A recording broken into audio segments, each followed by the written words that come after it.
Assalamualaikum warahmatullahi wabarakatuh. Selamat datang lagi di channel Puang Ali. Hari ini cuacanya lagi bagus sekali hari ini. Nah, kita ingin gunakan cuaca yang bagus hari ini untuk napak tilas sejarah dari kampus University of Aberdeen ini. Kita akan mereview siapa tokoh pendirinya, kemudian juga sejarah dari gedung-gedung klasik yang ada di University of Aberdeen. Selain itu juga kita akan mereview secara singkat bagaimana visi kampus dari Aberdeen ini, Aberdeen 2040. Dan tentunya kita akan tur melihat situasi kampus Aberdeen dalam masih suasana lockdown. Jadi selama review ini kita hanya bisa melihat dari luar saja, kita tidak bisa masuk ke dalam karena kampusnya dalam kondisi tutup disebabkan karena lockdown. Oleh karena itu, ikuti terus perjalanan saya tur University of Aberdeen. Ayo.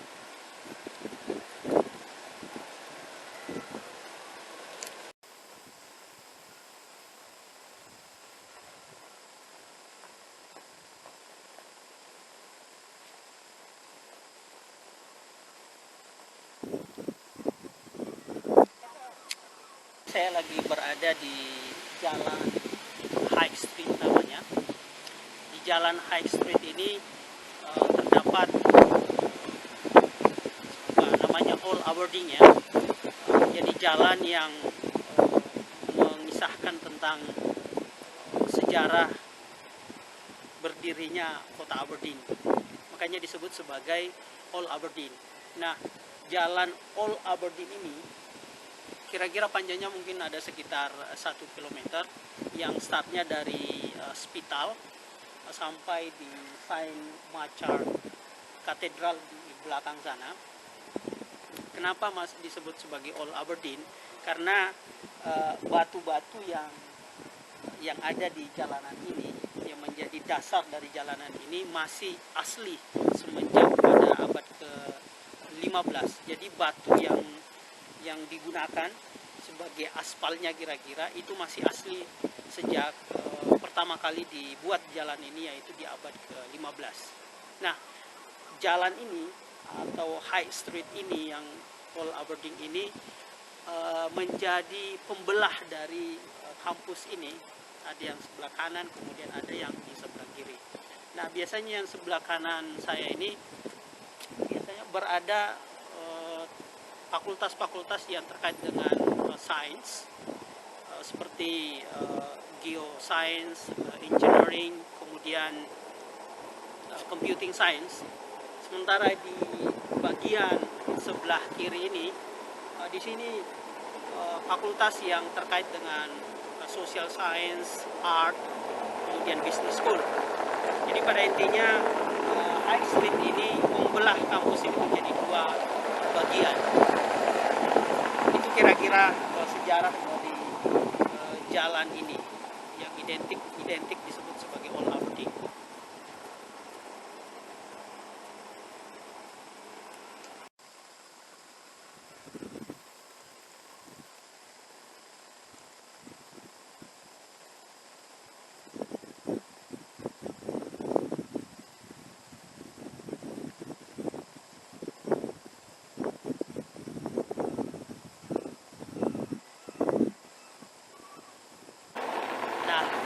Belakang saya ini ada gedung yang namanya King's College. Gedung King's College ini termasuk gedung yang pertama kali didirikan, dan ini yang menjadi simbol berdirinya University of Aberdeen pada tahun 1495 yang didirikan oleh William L. Beeston. Jadi gedung ini sebenarnya ada, kalau kita lihat di bagian kirinya sana itu ada chapel, tempat perayaan keagamaan. Kemudian di sebelah kanannya ini masih berfungsi sebagai ruangan kelas. Gedung ini awalnya itu pada saat awal-awal berdirinya digunakan untuk mentraining para calon dokter, kemudian guru, kemudian pendeta yang dikhususkan untuk melayani wilayah Scotland bagian utara, termasuk Aberdeen dan wilayah-wilayah utara lainnya. Dan juga gedung ini awalnya digunakan untuk pendidikan bagi calon di bidang hukum dan administrasi kenegaraan untuk mendukung kelangsungan dari kerajaan Scotland ini. Nah, ini tempat ini adalah tempat untuk mentraining para calon-calon intelektual yang akan mendukung komunitas-komunitas yang ada di Aberdeen, sekaligus juga pemerintahan Skotlandia. Dari gedung King's College ini ada sebuah makam, di mana makam ini merupakan pendiri dari King's College ini yang kemudian berubah menjadi University of Aberdeen. Nama pemilik makam ini adalah William Elphinstone. Kalau kita lihat sejarah dari William Elphinstone ini, Elphinstone ini termasuk dari keluarga yang terpelajar yang berasal dari Glasgow. Nah, dia lahir di Glasgow, kemudian mendapatkan pendidikan di University of Glasgow di bidang hukum kalau tidak salah. Kemudian setelah dia belajar di Glasgow, kemudian pernah ke Paris. Nah, setelah dari Paris ini, kemudian dia balik lagi ke Glasgow. Nah, di Glasgow inilah kemudian dia pernah menjadi rektor dari kampus University of Glasgow. Kemudian setelah menjadi rektor, kemudian diangkat menjadi bishop di Aberdeen ini. Kemudian dia pindah ke Aberdeen setelah dari Glasgow. Nah, William Elphinstone ini dia hidup di abad ke-15 ya, abad ke-15. Salah satu kontribusi penting dari William Elphinstone ini adalah dia membangun Aberdeen, kemudian dia melakukan reformasi di bidang keagamaan tentunya. Kemudian juga adalah kontribusi terbesar yang pastinya dikenang oleh kampus ini adalah membangun King's College yang kemudian menjadi University of Aberdeen. Salah satu kontribusinya juga yang kemudian bisa dibaca dalam sejarah itu adalah melakukan karya bukunya, kalau tidak salah judulnya itu adalah Bravery of Aberdeen, yang terbit pada abad ke-16 kalau nggak salah. Itu kemudian menjadi salah satu buku pertama yang menjadi milestone penemuan tentang printing di Scotland ini.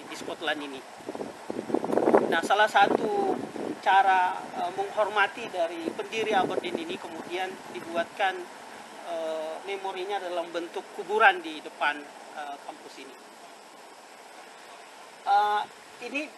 Elphinstone ini dia bishop ya. Kalau kita lihat struktur atau hierarki dari gereja itu ada 6 hierarki ya.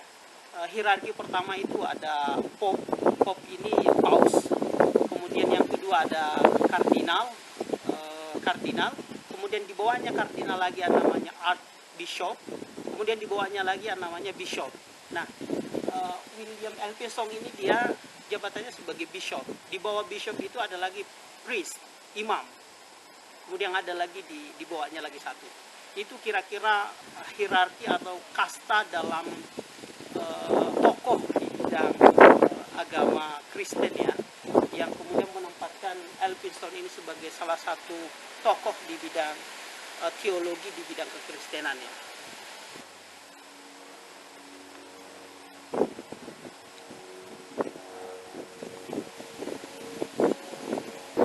Ada juga cerita yang saya dengarkan yang terkait dengan rerumputan ini ya. Ada yang mengatakan bahwa kita tidak boleh menginjak atau melewati rerumputan ini karena punya dampak terhadap lulusan. Itu ada yang pernah saya dengarkan begitu. Nah, kalau saya pribadi sih sebagai seorang muslim tentunya tidak percaya dengan hal ini ya, karena ya segala sesuatu yang terjadi itu adalah semuanya atas kendali Allah Subhanahu wa taala ya. Kemudian yang kedua, sebagai seorang peneliti agak susah merasionalisasikan hubungan antara melewati rerumputan ini dengan tingkat kesuksesan. Itu kayaknya belum ada yang melakukan penelitian tentang itu. Jadi konsistensi logikanya memang agak susah ditemukan. Kemudian yang ketiga, ya saya udah beberapa kali foto dengan beberapa teman saya yang mereka sudah lulus semua. Jadi itu membuktikan bahwa cerita itu tidak benar ya. Bahwa melewati rumput ini punya mitos di belakangnya.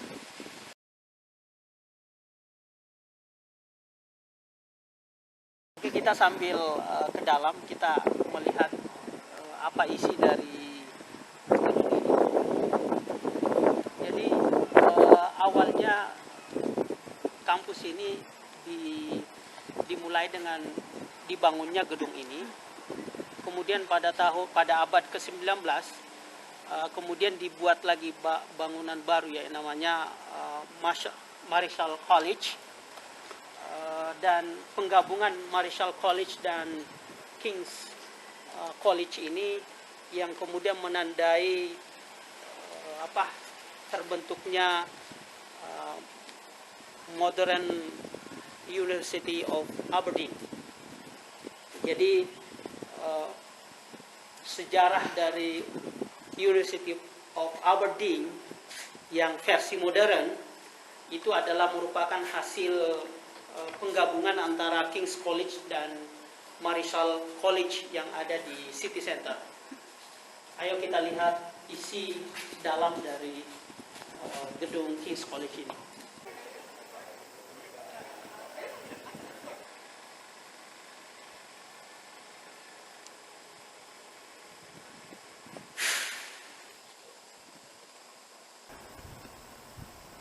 Nah, posisi saya sudah berada di dalam King's College, bagian tengahnya. Jadi yang ini masih berfungsi digunakan untuk kegiatan belajar mengajar. Kemudian yang sebelah sini difungsikan untuk kegiatan keagamaan karena ini chapel. Kemudian yang paling belakang ini difungsikan untuk acara akademik, untuk acara conference, seminar, biasanya dilakukan di gedung ini.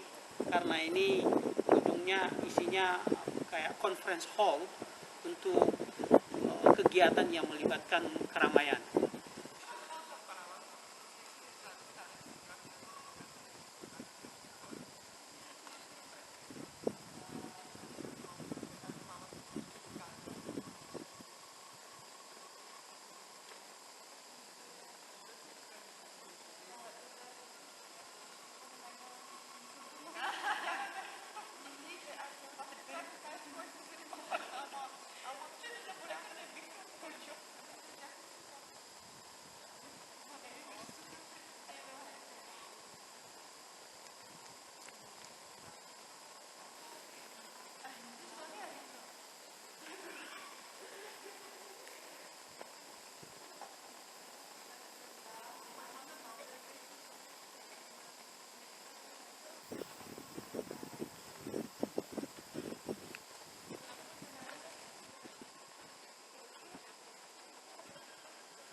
Jadi kampus ini sebenarnya ada sekitar 12 schools di dalamnya, di mana dari 12 schools itu kalau saya kelompokkan bisa dikelompokkan menjadi 4 kelompok ya. Yang pertama itu adalah Art and Social Science. Art and Social Science ini di dalamnya itu ada divinity, ada law, ada education, and social science di situ. Kemudian yang kategori yang kedua itu ada life science and medicine, di mana di situ ada psikologi dan kedokteran. Kemudian yang ketiga ada physical science.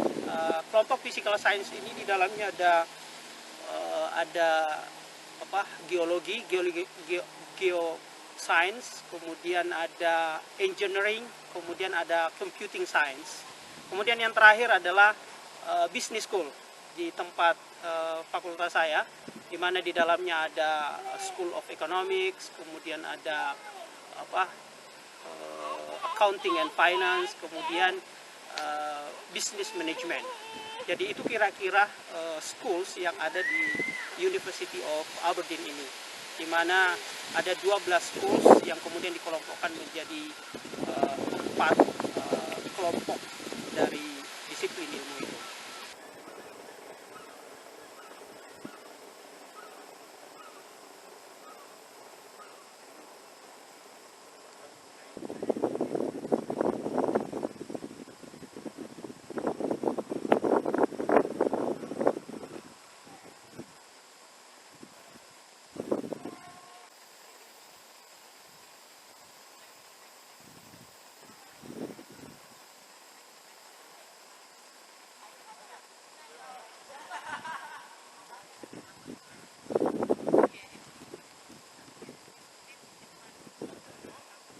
Di belakang saya ini ada gerbang ya.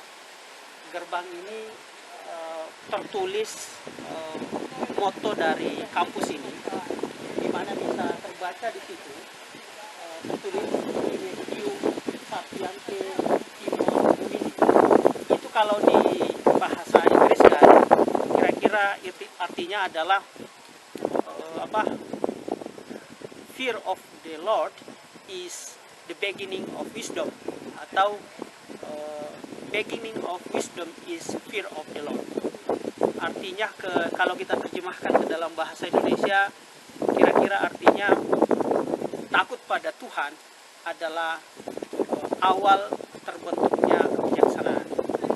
Jadi moto dari kampus ini itu punya dimensi teologi yang luar biasa menurut saya, yaitu takut pada Tuhan.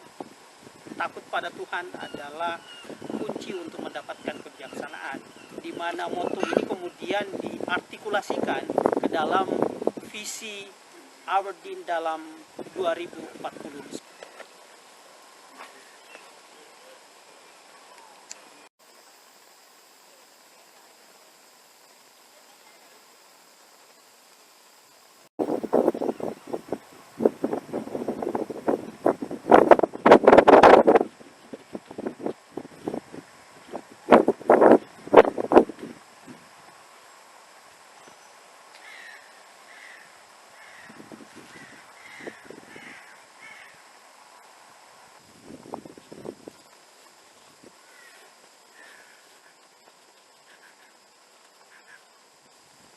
Nah, posisi saya berdiri saat ini ada background di belakang, di mana tertulis tentang visi kampus Aberdeen ini untuk 20 tahun ke depan. Aberdeen 2020, visi ini dalam rangka untuk merayakan 525 tahun berdirinya kampus Aberdeen ini. Nah, bisa dilihat sendiri apa visi dari kampus ini, yaitu tertulis di sana, open to all and dedicated to the pursuit of truth in the service of others.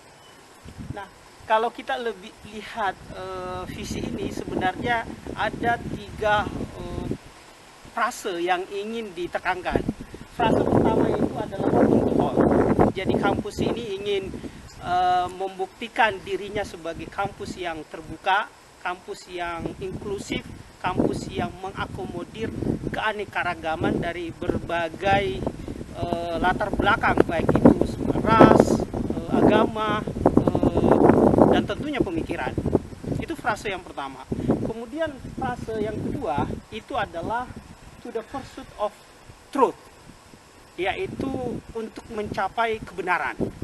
Nah, frase ini diambil dari moto dari kampus ini sendiri, yang isinya itu adalah fear of the Lord is the beginning of wisdom.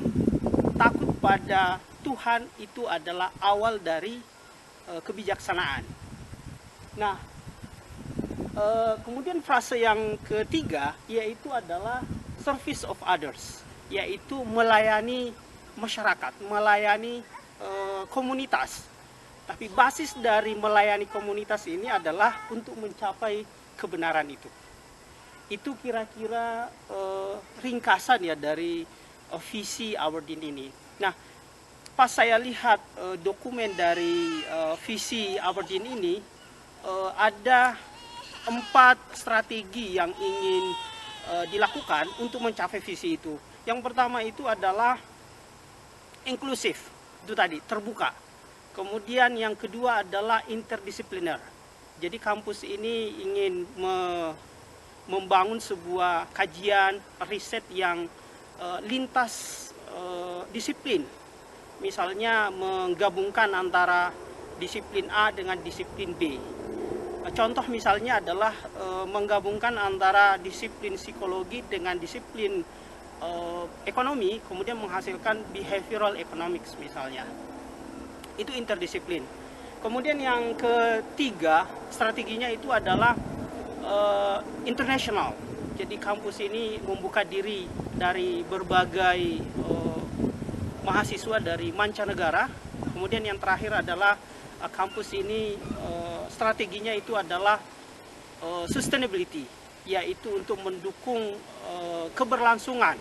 Tema tentang keberlangsungan ini, sustainabilitas ini menjadi salah satu tema-tema concern saat ini, khususnya kesinambungan di mana kita hidup, lingkungan dan seterusnya.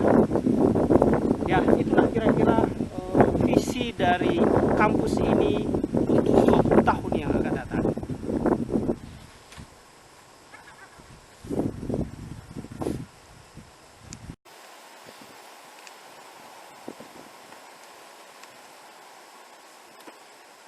Nah, setelah kita melewati jalan tangga ini, kemudian kita akan menuju ke gedung Business School. Ayo ikuti terus.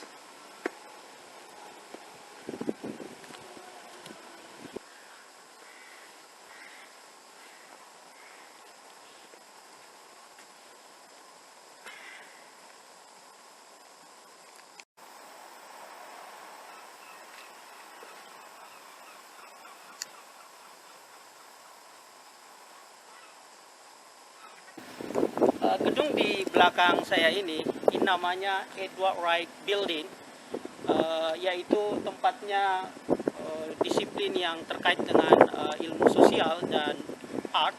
Di sini ada Divinity, kemudian ada juga Social Science, kemudian ada juga Business School di gedung ini. Nah, konsep bangunannya ini dia bersifat horizontal, dia memanjang begitu.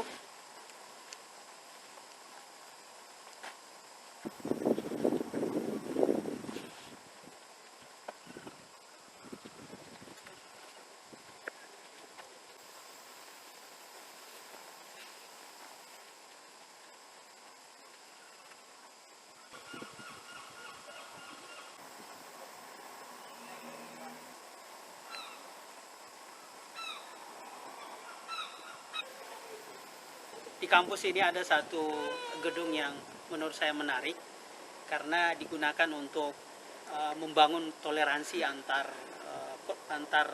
umat beragama, yaitu ruangan ini. Ini ruangannya bisa dibaca multi faith chaplaincy, di mana ruangan ini difungsikan untuk mempertemukan keanekaragaman antar beragama. Jadi biasa di sini kita diskusi-diskusi lintas keagamaan, tentunya dalam rangka untuk membangun toleransi antar umat beragama yang ada di Aberdeen ini, khususnya di kampus ini. Dan kadang juga ruangan ini difungsikan untuk kegiatan keagamaan. Biasa teman-teman yang muslim itu kalau tidak sempat sholat di masjid yang jaraknya sekitar 600 meter dari sini, kadang juga biasa sholat di dalam ini. Jadi ruangan ini berfungsi untuk kegiatan lintas keberagamaan. Jadi dulu waktu saya ke Austria, saya sempat menginap di bandara, di mana di bandara itu ada tertulis prayer room. Jadi asumsi saya itu sama teman-teman, prayer room ini musola seperti kita bandara-bandara di Indonesia. Jadi masuklah saya dengan teman, di situ kita menemukan sejadah, kemudian kita tidur di situ. Nah setelah subuh kemudian kita sholat, kemudian tidur lagi. Nah ternyata setelah lama kita tidur, kita dibangunin oleh orang, kita disuruh bangun, dan kita melihat orang itu merapikan ruangan itu, simbol-simbol yang terkait dengan keislaman kemudian digeser dan diganti dengan simbol-simbol agama yang lain. Jadi ternyata setelah waktu tertentu ruangan itu digunakan untuk satu agama, kemudian di waktu-waktu yang lain digunakan juga untuk aktivitas agama yang lain. Jadi dia berfungsi multifungsi untuk semua agama. Nah ini mungkin salah satu contohnya kalau di kampus ini, di mana bisa digunakan untuk kegiatan keagamaan oleh seluruh semua jenis agama yang ada di kampus ini.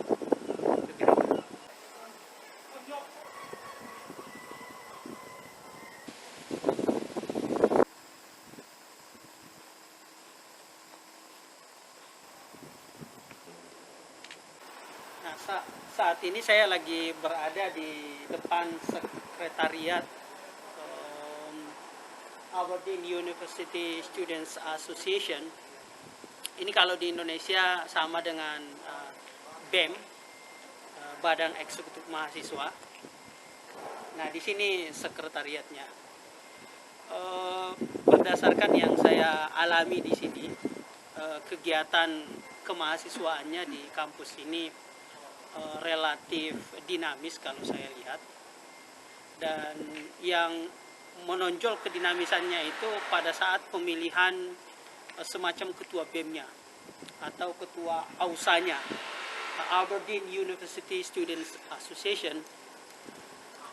Itu mekanisme pemilihannya agak berbeda kalau berdasarkan pengalaman saya dulu waktu di Indonesia ya.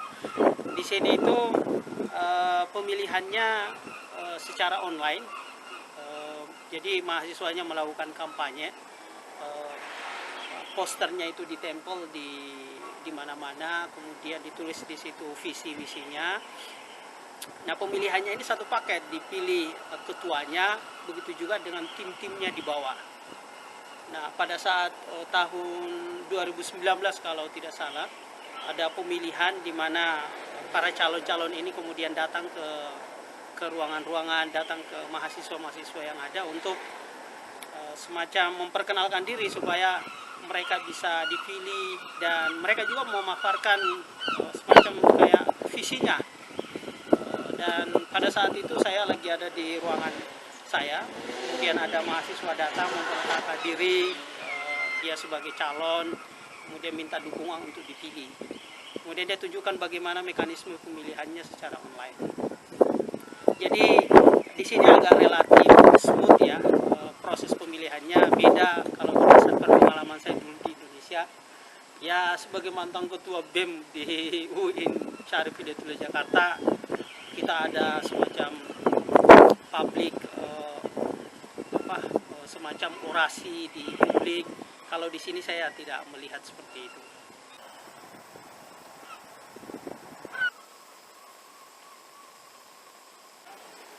Gedung di belakang saya ini merupakan perpustakaan dari kampus ini. Jadi biasanya kalau kita pergi ke suatu kampus, biasanya yang kita cari itu selain gedung yang terkait dengan kehidupan kita adalah perpustakaannya. Nah, salah satu kecantikan dari kampus ini adalah dia memiliki gedung perpustakaan yang menurut saya termasuk kampus yang cantik. Bisa dilihat sendiri di belakang saya. Nama library-nya ini adalah Sir Duncan Rice Library. Nama ini diambil dari rektor pada saat itu.